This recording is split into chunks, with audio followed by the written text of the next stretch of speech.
Hey, Tone, did you hear about those latest odds on Rutgers and BC?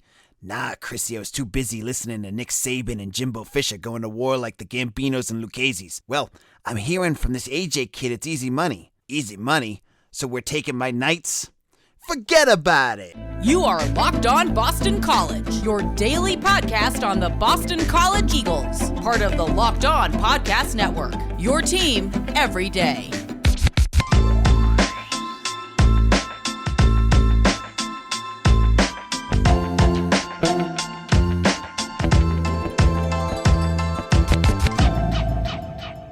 This is Locked On Sopranos.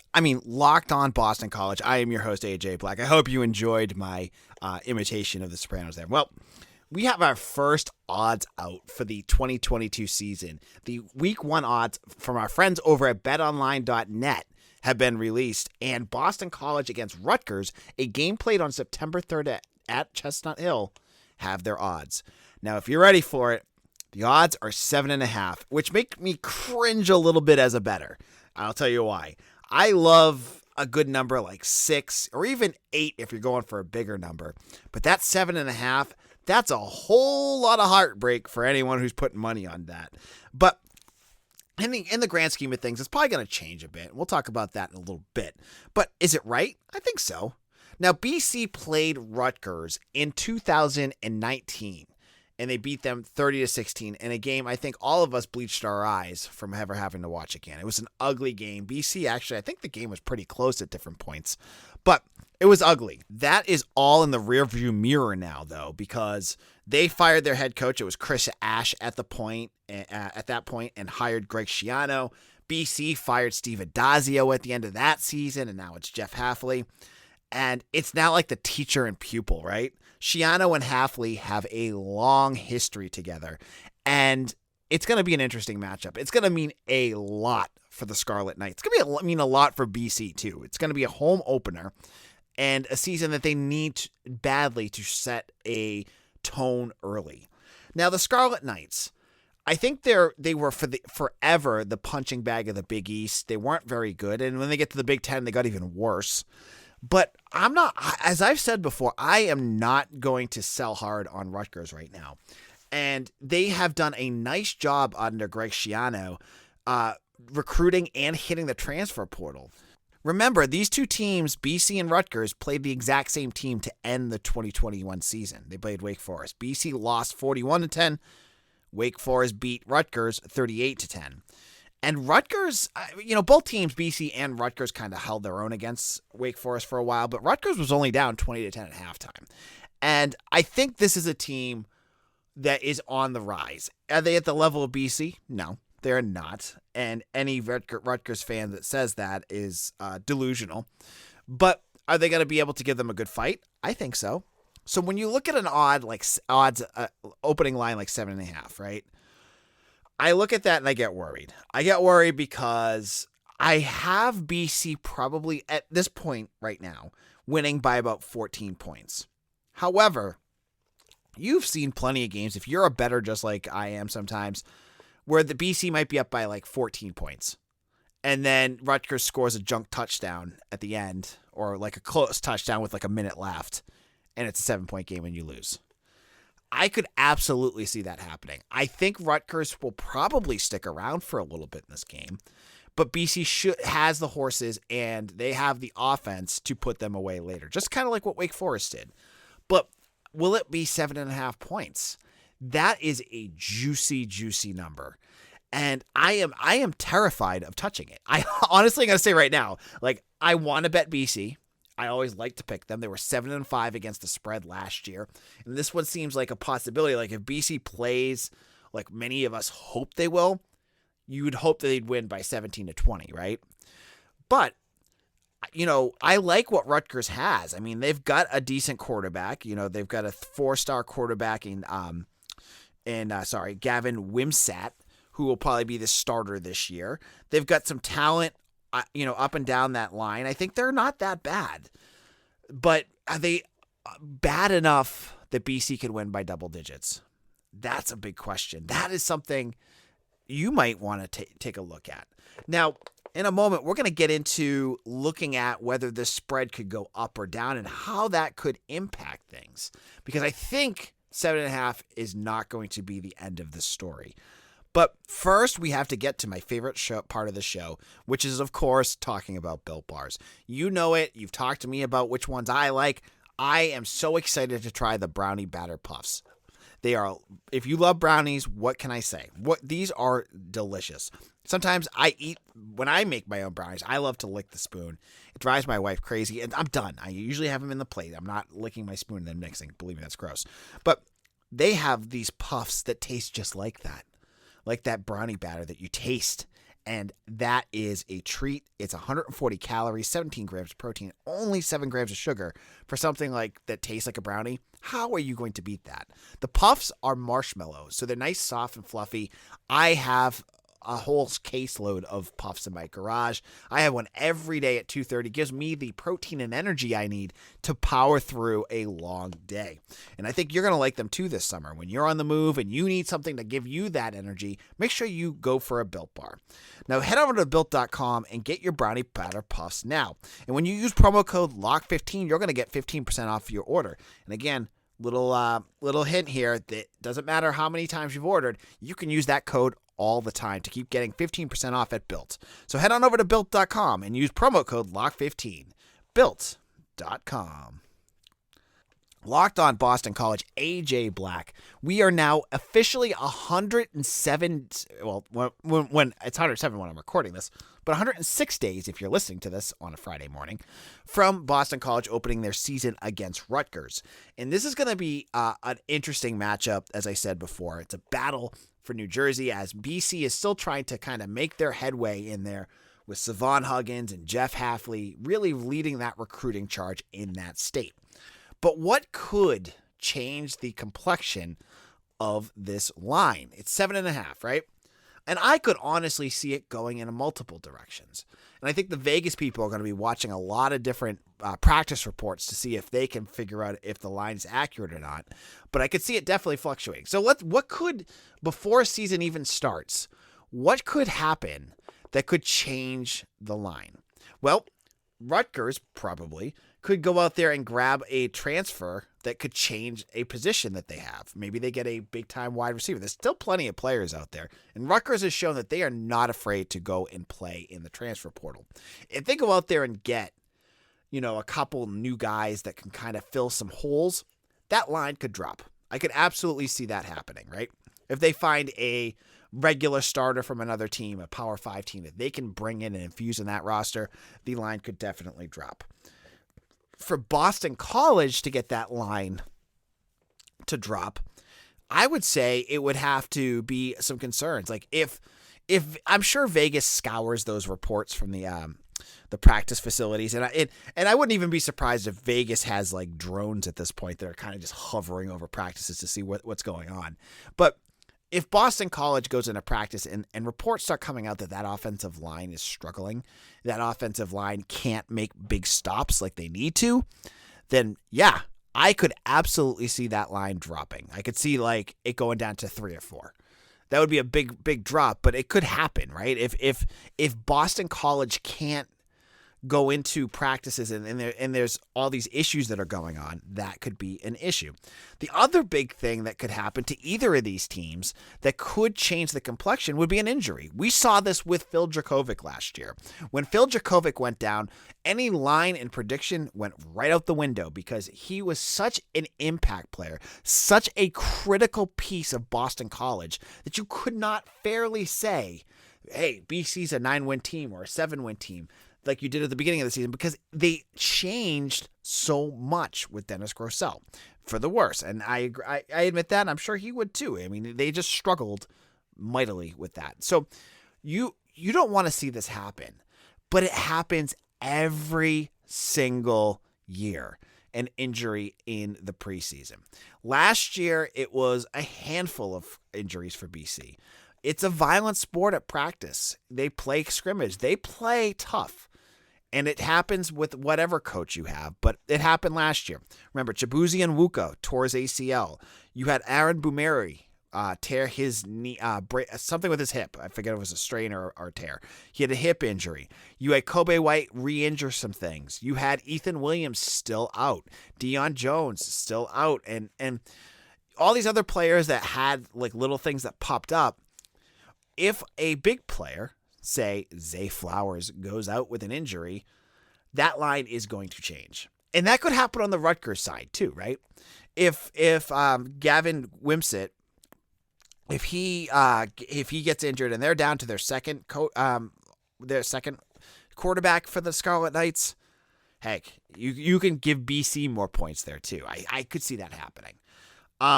And I think that would be basically the biggest thing. The injuries are going to be the things to watch. And I'm speaking to the choir here. When you guys know, if I heard about an injury, I would let you know. But it's like Fort Knox with Boston College. You don't know about an injury until December with some of these guys. Jeff Hafley loves to keep it under lock and key. He does not like to give any information. And he likes to keep it secret. And that's fine. I mean, he's a great coach to talk to. I mean, he just won the Football Writers Association Coach of the Year for his accessibility. But there's certain things that Hafley does not want to talk about. And hey, Bill Belichick's kind of the same way, so you can't blame him for that. But I think those are going to be the big things. Injuries and maybe some reports of how they're playing during the summer. But it's so hard. Are you a gambler? Like, do you put wagers on those first games? Especially a wager this weird, 7.5 points. Again, it's a lot of things can happen that could go either way. I don't know. This is one that is hard to be confident about. I need to see what BC can do. There's so many question marks, and honestly, I want to see what Rutgers is able to do. Like, how much is Schiano really going to do? Like, he's done a lot on the recruiting trail, but is it going to translate to the field? And if it translates, that could, change how I view this game. But if I was a betting man, let's put on my betonline.net hat here and make my official first bet here. And I am going to say that BC is going to cover 7.5. I'm gonna go maroon and gold here and homer this out like heck. I say BC is going to be able to put some points and especially pull away late at home. I think BC by 13 or 14 in this game. I will pick BC and take the spread here. What about you? Hit me up on Locked On BC on Twitter as well. Now, we're going to switch our gears in just a moment and go to Newton and look at the women's lacrosse team. And I'm going to tell you why they're in good shape heading into the Final Four. But we were talking about BetOnline. They are our number one source for all your betting needs and sports information. Find all the latest odds, news, and sports developments, including this year's basketball playoffs, Major League Baseball scores, fights, and even next year's NFL futures. Not just NFL. You can find NCAA futures. You can find ACC odds. You can get all sorts of great odds on BetOnline. BetOnline is our continued source for all our sports wagering information, from live betting to playoffs, esports, and more. Head to the website today or use your mobile device to learn more about the trends in action. It's super easy to use. It's user-friendly. Head on over to BetOnline, where the game starts. Locked On Boston College, AJ Black, happy Friday. As I said, we are a 5-day-a-week podcast, and if you like our podcast, I cannot recommend Locked On ACC enough. I'm on that show with the great Candace Cooper on Wednesdays. You can check that out anywhere you get your podcast. But they also have a great rotating group of other hosts, including Drizzy Drake of Florida State and JJ Jackson of Duke. If you like talking ACC sports, check out Locked On ACC wherever you get your podcasts. So, BC women's lacrosse had their big game on Thursday at Newton Field, where they beat the number 6 Loyola Maryland Greyhounds 20 to 13. They were number 6, They will now face number 2 Maryland on next Friday in Baltimore, Maryland. This is going to be a big matchup for BC, as this is a team that knocked BC out of the tournament in the Final Four in 2019. But back to the game on Thursday. Belle Smith, only a sophomore, is showing why she could be the future once Charlotte North graduates after this year. She had 7 goals in this game. She only caused 2 turnovers. She also retaliate to cause turnovers, and 1 ground ball. Jen Majid had 8 points, and Charlotte North had a hat trick, and Kayla Martello had 4 goals as well. So a big win. And, the Greyhounds actually were in this game for quite a bit. They were they were only down 2 or 3 goals. They kind of ebbed and flowed there. But every time that Loyola started to creep back into the game, Boston College had that knockout punch. They would smack them right back. They would hit them in the mouth, and that was what caused the win. Now, we're talking lacrosse here. I think it was another sellout for BC, 2,000 fans. And folks have been asking, why isn't this game at Alumni Stadium? We had the UNC game at Alumni. The Duke game was at not the Duke game. There was another game at Alumni. I think Syracuse maybe. There's all these games at Alumni. Why isn't this tournament at Alumni? And I saw the reason why on bceagles.com, and it's because this weekend's graduation, and they have to set up that entire setup for graduation with the stage and the seats. It's all set up for graduation, so they cannot fit because of the scheduling issue there. So that's why. It's not because BC's lazy. It's not because BC doesn't care. It is a scheduling conflict. So that's it, though, because in terms of playing it at BC, the BC part of their schedule is over.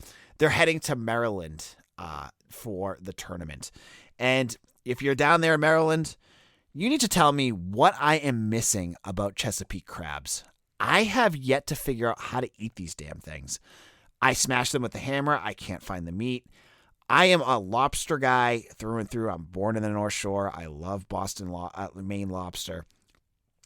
I love the flavor of the crabs. Like the spice is awesome. Old Bay sauce is amazing. I can just not figure out how to get the meat out of those things. So for me, I guess if I'm going to eat crabs, I'm going to eat them in a crab cake. But are you a big crab person? Let me hear about it. I love to hear what you guys have to say about that. But we're talking lacrosse. I can't talk about crabs all the time, right?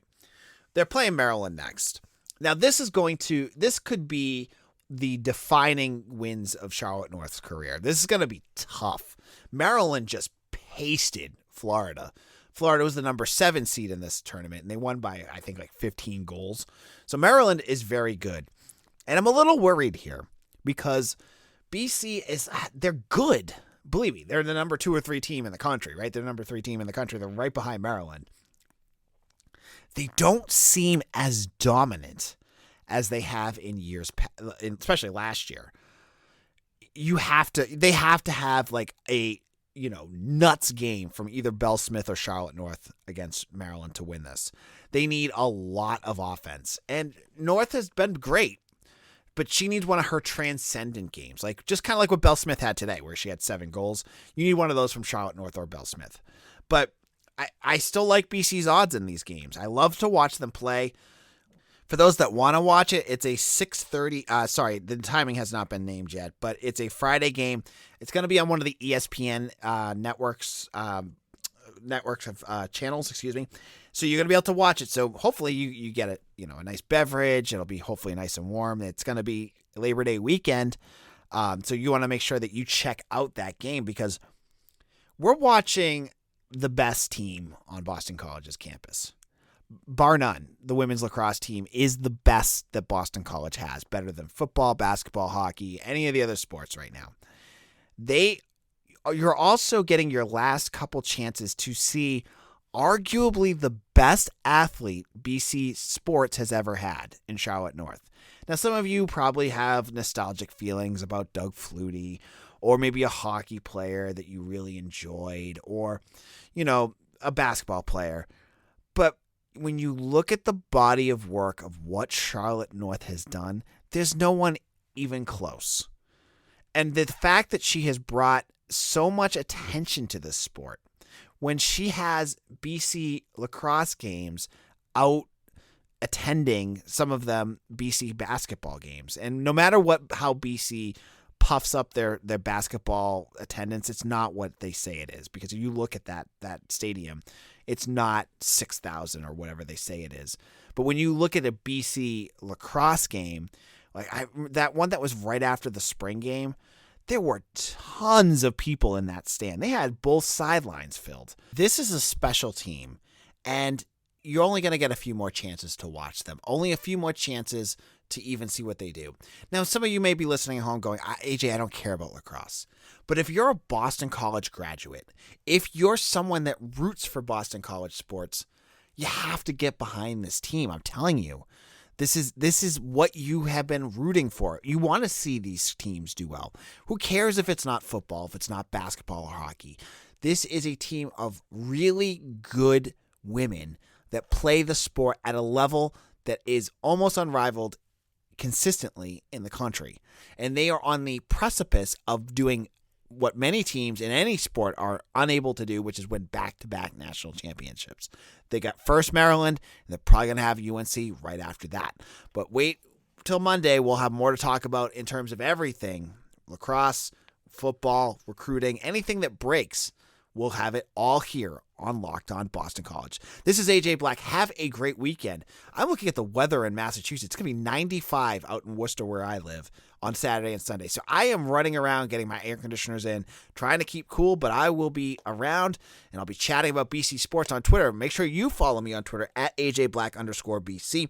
And if you're a premium member of BCBulletin.com, you can find me and get direct access to me on our Discord channel, which is for premium members only. It's only $1 per month, $1 for the first month, and then a cup of coffee per month after that. I hope you do consider becoming a member. Thank you all, and we'll see you again soon.